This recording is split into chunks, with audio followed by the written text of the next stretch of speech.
आपल्यासोबत आहेत वरिष्ठ कॅबिनेट मंत्री भाजपचे वरिष्ठ नेते सुधीर मुनगंटीवारजी. हो, आज छगन भुजबळ आणि शरद पवार यांची भेट झाली. ते महायुतीत आल्यापासून ही कदाचित पहिली भेट आहे जी सगळ्यांसमोर झाली. नाही, मला असं वाटतं की या भेटीचं कारण हे आदरणीय शरद पवार साहेब किंवा आदरणीय छगन भुजबळ साहेबच सांगू शकतील. त्या दोघांच्या भेटीमध्ये काय चर्चा झाली हे तर बाहेरचा ना चॅनलच्या माध्यमातून कोणी सांगू शकेल, ना कोणत्याही राजकीय पक्षाचा कार्यकर्ता किंवा नेता सांगू शकेल. ही सहज भेट असावी असं माझं एकूण आकलन आहे. याचं कारण साधं आहे. काही करण्यासाठी बैठका ज्या होतात की नाही त्या कधीच असं चॅनलला कोणी सांगत नाही. त्या गुप्त बैठकी होतात, गुप्त भेटी होतात ज्या चॅनलपर्यंत पोचत नाही. चॅनलला जर एखादी भेट पोचत असेल आणि जो नेता हे पोचवण्याचा प्रयत्न करत असेल तर त्याला दुसरं कारण असू शकतं आणि ती कारणं अनेक असू शकतात. आपल्याला माहिती आहे की गेले 25-30 दिवस असा प्रयत्न साधारणतः चॅनल्सच्या माध्यमातून काही लोक भ्रम पसरवून करायचे की अजितदादाचे काही आमदार आमच्यासोबत येणार आहे आणि अजितदादाचे आमदार आमच्या संपर्कात आहे, ते स्वगृही परतणार आहे. आणि काही टी व्ही चॅनल्सवाले त्याच बातम्या एकदा नव्हे अनेकदा दाखवायचे आणि मानसिक रीतीने असा वातावरण निर्माण करण्याचा प्रयत्न करायचे की एखाद्याला वाटायचं हे खरं आहे का, ते चाललेत का. आणि जेव्हा हे पूर्णपणे असफल झालं, जेव्हा विधान परिषदेच्या निवडणुकीमध्ये महाविकास आघाडीची मतं फुटली तेव्हा हा मोठा झटका पडला. म्हणजे ज्यांच्या मनात महाविकास आघाडीच्या माध्यमातून हे भरण्याचा प्रयत्न होत होता की आता एकनाथ शिंदे साहेबांचे आमदार वापस येईल, शरद पवार साहेबांचे आमदार वापस येईल, हे पूर्णपणे साफ निखागस खोटं आहे हे जेव्हा लक्षात आलं तेव्हा मग याच्यामध्ये आता तुम्ही भुजबळ साहेबांना विचारा की तुम्ही स्वतः गेले की पवार साहेबांनी तुम्हाला बोलवलं, तेव्हाच हे स्पष्ट होईल. छगन भुजबळ यांनी पत्रकार परिषद घेतली काही वेळापूर्वी. ते म्हटले की महाराष्ट्रात ओबीसी आणि मराठा समाज एक दुसऱ्याच्या समोर उभा आहे, स्फोटक परिस्थिती काही जिल्ह्यांमध्ये आहे, त्यामुळे त्यांनी मध्यस्थी करावी, शांततेसाठी प्रयत्न करावे, यासाठी मी गेलो असं त्यांनी सांगितलं. मग ते मानलं पाहिजे ना, शेवटी होऊ शकतं. कारण काल त्यांनी बारामतीमध्ये नाव न घेता पवारसाहेबांचं की या संदर्भामध्ये जेव्हा सर्वपक्षीय बैठक आयोजित करण्यात आली तेव्हा सर्वांनी येतो म्हणून सांगितलं आणि अचानकपणे ते आले नाहीत. आज महाराष्ट्रामध्ये आपण एकीकडे सामाजिक समरसतेचा विचार करतो.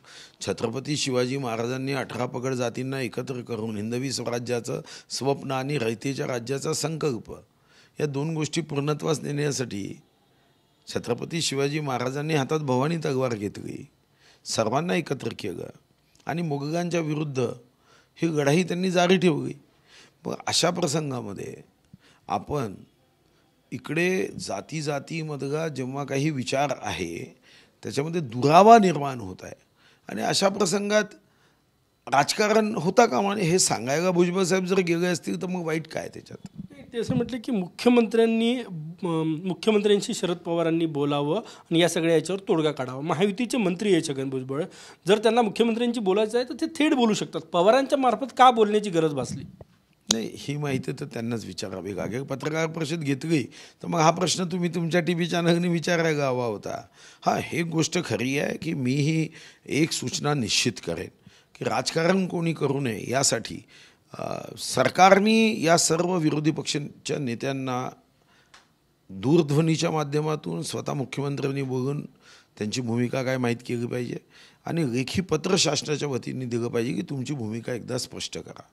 अन्यथा जातीमध्ये भांडणं गाऊन दुसऱ्यावर सरकारवर ढकलून जर सत्तेचं स्वप्न हे कोणी बघत असेल तर ही मात्र गंभीर बाब आहे.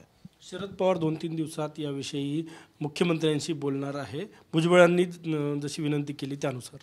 त्यामुळे चांगली गोष्ट आहे ना की भुजबळ साहेबांनी ही जी काही वातावरण आहे हे संपावं म्हणून भुजबळ साहेबांनी प्रयत्न केला असेल तर त्याचं स्वागतच केलं पाहिजे. एक कालच्या प्रश्नावर घेऊन जातो. काल भुजबळजी म्हटले की बारामतीतून फोन केला म्हणून विरोधक आले नाही. तुम्हाला असंच वाटतं? नाही, मला माहिती नसल्याने मी याच्यावर भाष्य करणं योग्य नाही. पण एक गोष्ट तर खरी आहे की माननीय मुख्यमंत्र्यांनी जेव्हा सर्वपक्षीय बैठक निमंत्रित केली तेव्हा अनेक विरोधी पक्षाच्या नेत्यांनी बैठकीत येऊ असं सांगितलं. मग असं काय झालं की अचानकपणे बैठकी का आली नाही?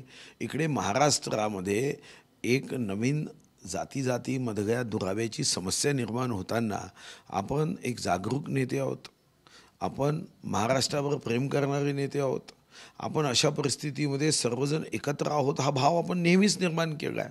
आपण बघितलं असेल की कर्नाटक सीमा प्रश्नावर काही घटना घडल्यात तेव्हा विधिमंडळात आम्ही सर्व पक्षांनी एकत्र येऊन ठराव केला. या अगोदर मराठा आरक्षणाच्या संदर्भामध्ये विधानसभेत बिल आलं, सर्वजण एकत्र आले. मला वाटतं की आजपर्यंत महाराष्ट्राची ही परंपरा राहिली आहे की अशा सर्व प्रश्नांमध्ये आपण एकत्रितपणे विचार करतो, एकत्रितपणे आपण आम्ही सर्व या विषयांवर एक आहोत. आमच्यामध्ये इतर काही विषयावर मतभेद असू शकतात, पण महाराष्ट्राची प्रगती, महाराष्ट्रामधली स्थिरता, महाराष्ट्रामधलं जातीतलं प्रेम, पुरोगामी महाराष्ट्राची आन बान शान यासाठी आम्ही नेहमीच एक राहिलो आहे, हा भाव राहिला आहे. गेल्या काही महिन्यातले छगन भुजबळ यांचे वक्तव्य, पहिले आधी लोकसभेसाठी नंतर राज्यसभेसाठी, त्यावरून तुम्ही काही राजकीय अर्थ याचा काढता का? कारण की आत काय चर्चा झाली कुणालाच माहीत नाही, शरद पवार आणि छगन भुजबळ यांच्याशिवाय. ते बाहेर म्हटले की मी ओबीसी आणि मराठा तणाव दूर व्हावा म्हणून चर्चा केली. तुम्ही याचा काही राजकीय अर्थ काढता का? भाजप राजकीय अर्थ काढते का? कारण की चर्चा सुरू होती की भुजबळ महायुती सोडून पुन्हा परत जातील की काही, ही चर्चा सुरू होती, यासाठी हा प्रश्न विचारतोय. नाही, मी 16 मार्च 1995 पहिल्यांदा आमदार निवडून आलो. तेव्हापासून अशा अनेक घटना जेव्हा घडतात की नाही, जाहीर भेट होत असेल तर त्या भेटीमध्ये काहीही ठरत नाही किंवा कोणताही विषय नसतो. हे पहिल्यांदा तुम्ही अधोरेखांकित करा. अशी जाहीर भेट कधीच होत नाही. टी व्ही चॅनलला निमंत्रण देऊन, टी व्ही चॅनलला बातमी सोडून जर काही राजकीय धक्कातंत्र करायचं असेल तर अशा बैठकीतून कधीच होत नाही. या बैठका चहाच्या कपापुरता मर्यादित राहतात. जेव्हा गुप्त भेट होते जी तुम्हाला होत नाही ती काहीतरी घडवणारी असते. ज्या आता एकनाथ शिंदेजींनी केलं, अजितदादांनी केलं, देवेंद्रजींनी, तुम्हाला तर एकाही बैठकीचं माहीत नाही. अचानक अनेक बैठका झाल्या तेव्हा तर आमदार फुटलेत आणि अजून काही आमदार, हे कोणत्याही क्षणी काहीही होऊ शकेल महाविकास आघाडीचे, अशा पद्धतीच्या बैठका झाल्या. या बैठका अशाच होतात. आपणही बघितलं जेव्हा एकनाथ शिंदे साहेबांनी निवडणुकीचं मतदान झाल्यावर जेव्हा बाहेर जायचं तुम्हाला तर काही माहितीही नव्हतं. म्हणून ही जाहीर बैठक आहे तर याच्यात काहीही होऊ शकत नाही. तुमच्या या उपप्रश्न विचारतोय की तुम्ही म्हटले की बैठका झाल्या म्हणून आमदार फुटले. विधान परिषदेबद्दल बोलताय तुम्ही आणि कोणाकोणाच्या बैठका झाल्या? नाही, बैठका म्हणजे देवेंद्रजीच्या घरी येऊन आमदार बैठक झाली. जे फुटले आमदार ते अनेक आमदार काँग्रेसचे आणि शिवसेना, उद्धव बाळासाहेब ठाकरे असे किंवा महाविकास आघाडीचे आमदार फुटले. म्हणजे त्यांनी क्रॉसवोट केलं की ज्या पद्धतीची महाविकास आघाडी हे महाराष्ट्राचं नुकसान करताय, जे समजदार आमदार असतील त्यांना असं नेहमी वाटतं की अशा पद्धतीचं राजकारण होता कामा नये. या पद्धतीचं राजकारण जर आपण महाराष्ट्रामध्ये जातीपातीचं राजकारण केलं, कारण शेवटी ते त्यांच्या पक्षाच्या बैठकीत जेव्हा बसतात तेव्हा त्यांना लक्षात येतं ना, संविधान बदल देंगे, खोटा प्रचार करायचा, आरक्षण हटवणार, खोटा प्रचार करायचा, कितीतरी विषय आहे ज्याच्यावर खोटा प्रचार केला जातो. याचा असाही अर्थ निघतो की त्यांच्यावर कारवाई झाली काँग्रेसमधून तर ते महायुतीसोबत उमेदवार असतील विधानसभेत? नाही, महायुतीसोबत असतील की नाही याच्याबद्दलची चर्चा झालेली नाही.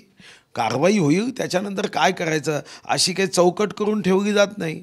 हे जागत आहे, हे जागत आहे, हे शेवटी योग्य क्षणी योग्य निर्णय होत असतात. जर त्या गुप्ततेने होतात, अशा जाहीर बैठकातून होतात का? जरांगे पाटील उपोषणाला बसणार आहे भाऊ, पुन्हा तणावाचं वातावरण आहे मराठवाड्यामध्ये, ओबीसी मराठा आमने सामने आहे. नाही, संवादातून समाधानाकडे गेलं पाहिजे. महाराष्ट्र हा छत्रपती शिवाजी महाराजांच्या विचारावर चालणारा महाराष्ट्र आहे, पुरोगामी विचाराचा महाराष्ट्र आहे. आणि अशा महाराष्ट्रामध्ये आपण जातीपाती याच्या संदर्भातला दुरावा हा काही आपल्याला महाराष्ट्राच्या स्थिरतेला योग्य नाही. आणि म्हणून यावर माननीय मुख्यमंत्री महोदय श्री एकनाथ शिंदे, माननीय उपमुख्यमंत्री देवेंद्रजी, माननीय उपमुख्यमंत्री अजित पवार साहेब तिघेही लक्ष ठेवून आहे. आणि या संदर्भात मंत्र्यांचं शिष्टमंडळ वारंवार या संदर्भात चर्चेला जाऊन संवादातून समाधानाकडे यासाठी प्रयत्न करते. शेवटचा प्रश्न माझा, जसे छगन भुजबळ शरद पवारांना भेटायला गेले तसेच त्यांनी राज्याचे मंत्रिमंडळाचे प्रमुख एकनाथ शिंदेजी, देवेंद्र फडणवीसजी आणि दादा तुमच्यासारखे वरिष्ठ नेते यांच्याशी भेटून चर्चा करायला पाहिजे असं वाटतं? भुजबळ साहेबांनी तर भुजबळ साहेब तर कॅबिनेटमध्ये बघू शकतात, एकत्रितच बघू शकतात, व्यक्तिगत बघण्याची आवश्यकताच नाही. कॅबिनेटमध्ये आम्ही सर्वच जण असतो ना. कॅबिनेटमध्ये ते विषय नेहमी या संदर्भामध्ये चर्चा होते तेव्हा मांडतात, पुन्हा एकदा मांडतील. नवीन जे काही त्यांची पवारसाहेबांची भेट झाली त्याची माहिती कॅबिनेटमध्ये ते सांगतीलच. खूप खूप धन्यवाद. कॅमेरामॅन सचिन सयामसह गजानन माटे, TVN मराठी, नागपूर.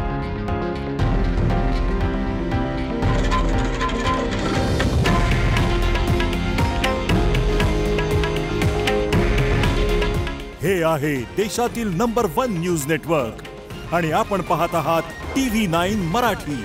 काळजी तुमची, हित महाराष्ट्राचं.